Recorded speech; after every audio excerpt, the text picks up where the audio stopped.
Hi, welcome to Ice Crash Marauder's Guide Merciless. As you can see, I acquired a carcass and I decided to start linking it, but later on I realized that was a mistake. It was much too soon, I couldn't use it, and I locked up all my currency in it. Not only the jewelers and fuses, but also the chromatics. Preparing is always a good thing, having goals, but the most natural step would be to use an astral before the carcass. As you can see, I'm still wearing the Joffreys, so back then I was really not ready for it yet. Coloring the carcass you need at least 3 reds, and that's expensive, 25 chromatics. Here you see the coal fight.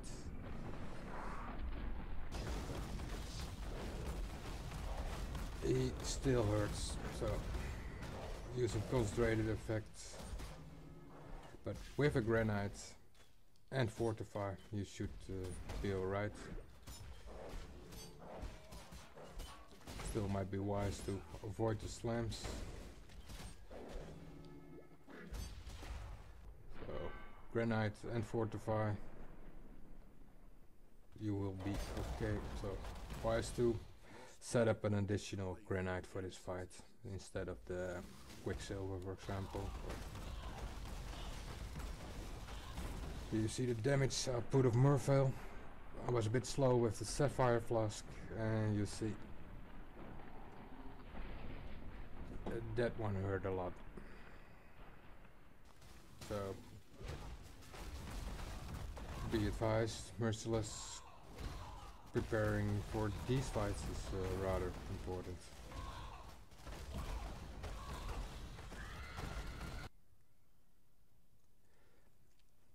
Right, Act 2, decision time. What are you going to do with your rogue quest?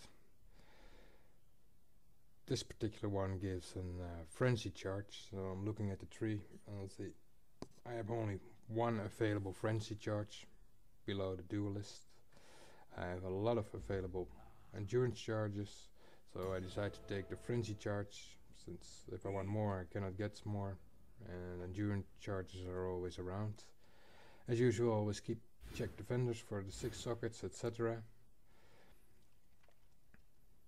Here you see me respeccing into reduced mana cost.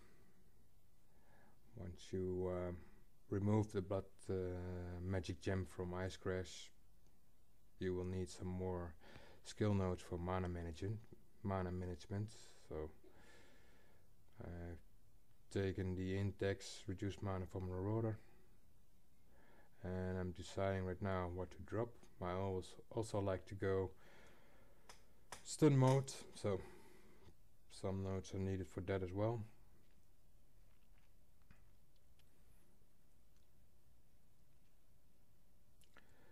Besides the reduced mana nodes close to the Templar, there's also intelligence, and if you don't have it on gear, you will have to take it from the tree. So I removed the life leech rate nodes,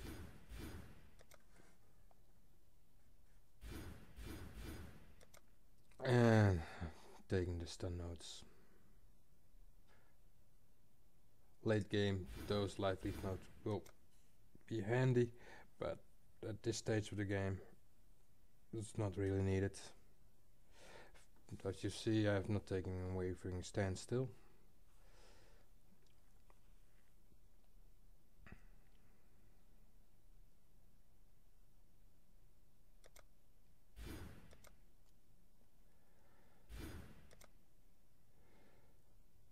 Ideally you want some nice jewels with reduced mana, but those are expensive. Keep on trying to file temporal chains on hit gloves, but failing. Same as with the carcass, it was too soon, and I used a lot of currency, while I should have taken Asenath gloves with a level 1 temporal chains on hit a long time ago. So when you start leveling. Buy it when you can. Keep looking for it. You will need it. So instead of going for a long shot, corrupting gloves, first get Asenath, and then you can always decide to corrupt the gloves.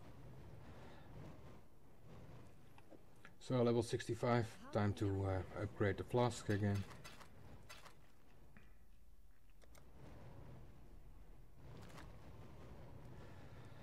I'm still using a Quicksilver remove curse, but soon I'll be on the lookout for a Seer Promise, a flask with chaos damage and chaos leech, and whenever I need more leech I can use that flask to compensate and not having to take the life leech skill nodes. The combination of Malicious Intent, a unique duel that gives Unholy Might on kill, has been changed. It was originally 8 seconds, but now the buff disappears after 4 seconds, so it's you need a lot of clear speed to float a unique like that. Also at this stage of the game I noticed that while having no shields, running Blood Dance and probably a Senate gloves, it puts a lot of pressure on the other parts of the gear. You need a lot of resist to compensate. So that's why the Astral transition is really needed.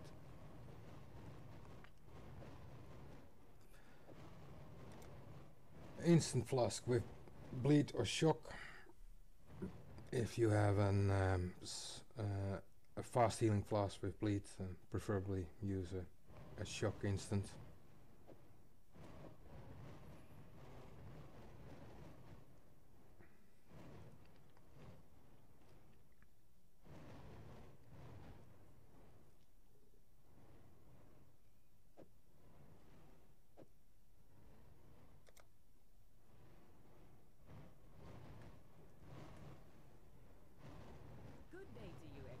I cannot emphasize enough on this. Polish and put a lot of effort in your flask, and it will make you die way less.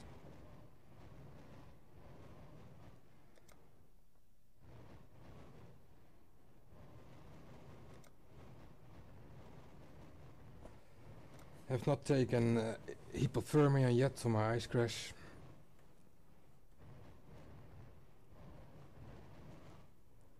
Biggest reason for that was I was not using temporal chains and stun yet.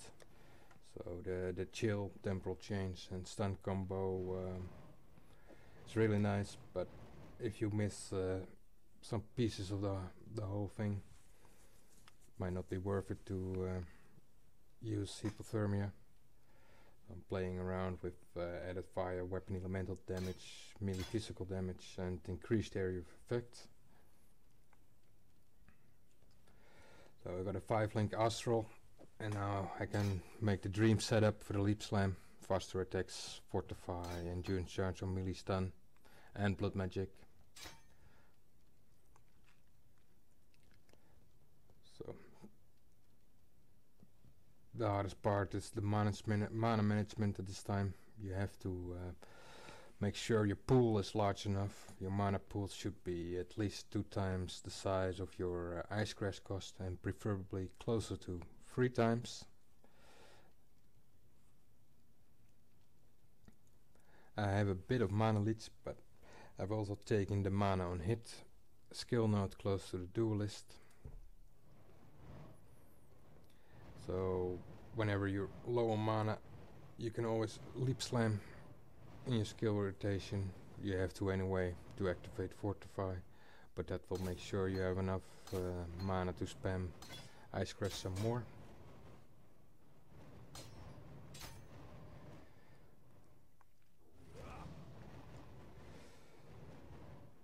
You can easily increase your pool by removing increased burning damage from your Herald of Ash.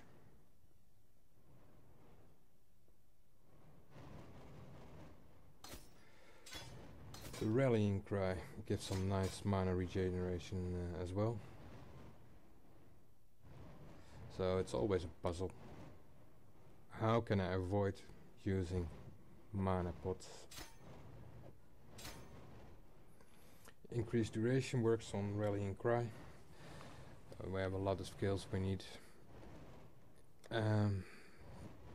increased duration with, like Blood Rage, Rallying Cry, perhaps in the future Vile Haste.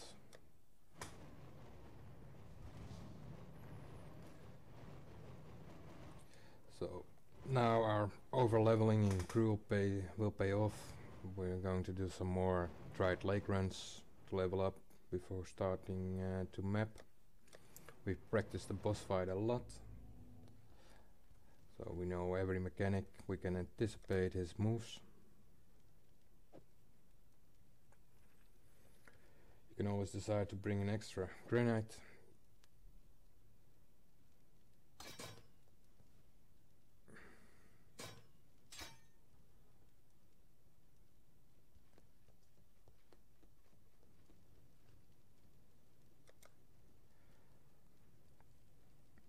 So we're gonna do a run and see how we fare, or we need any adjustments at this point.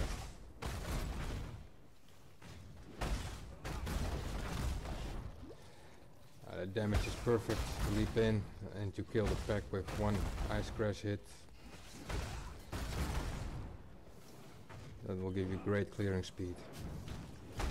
The Rallying Cry, as you know, it shares cooldown with the Enduring Cry, so whenever you're cold, as in without buffs, start with an Enduring Cry, and after that you can use a Rallying Cry.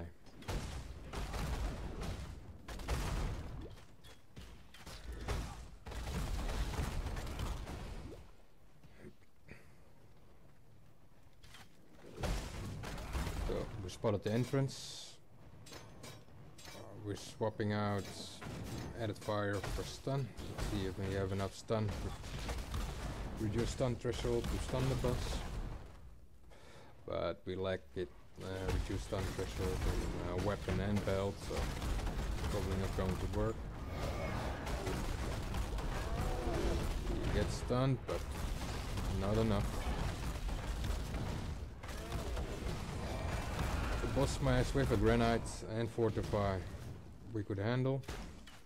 So realized stun isn't going to work.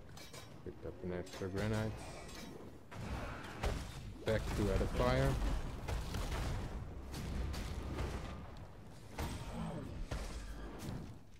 Right, without the granite, what's the hit going to be like?